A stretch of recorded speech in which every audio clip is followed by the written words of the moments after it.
ទឹកទី3ដៃគេទឹកដៃព្រោះតៃម៉ូចូលហើយទាត់មួយជើងចូលដៃរបស់តៃម៉ូចាប់កាត់ទម្លាក់អត់ទេលោកអាញារាជួយសិនដើរចូលបន្តតៃម៉ូចូល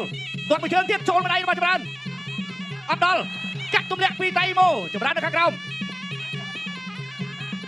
តៃម៉ូដើរចូលដដែលយកចូលមួយជើងទៀតរបស់ចម្រើនអូពីបឥឡូវហើយមួយដៃអត់បាក់បេះផុតបន្តិចទៅទៀតទាត់ជើងក្រោមទាត់មួយជើងអីអើយបាទវ៉ាន់ថងពេជ្រសម្បត្តិថ្ងៃនេះចម្រើនសងសឹកបានអត់មួយដៃទេមួយជើងរបស់ចម្រើនមួយជើងរបស់ចម្រើនមួយជើងរបស់ចម្រើន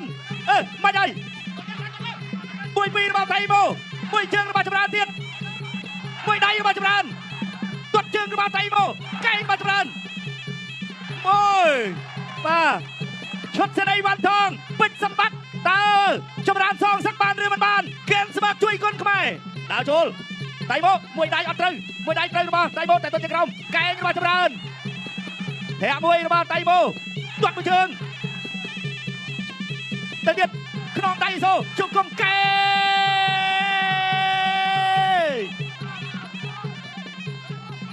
បាទទាយខុសមកប្រទេសទៀតហើយអើយចាប់ទឹកឥឡូវហើយខាងណាខាងនេះមួយជើងកែងរបស់ចម្រើននៅសល់42ទៀតបាទឈុតស្រីវ៉ាន់ថងពេជ្រសម្បត្តិកំពុងតែចាំអត់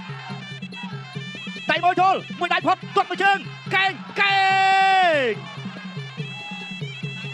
អើយ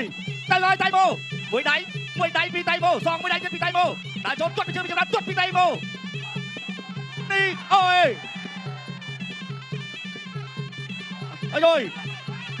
មិនហើយទៀតចាប់ហើយមួយដៃសងមួយដៃវិញទាត់មួយជើងមួយដៃទៀតពីតៃម៉ូមួយដៃចាប់ជាប់កែទឹកទី3ត្រូវបានចូលមកបោះសាទរបងកូនក្រហមចម្រើនគុតខ្មែរបាទអបអរសាទរ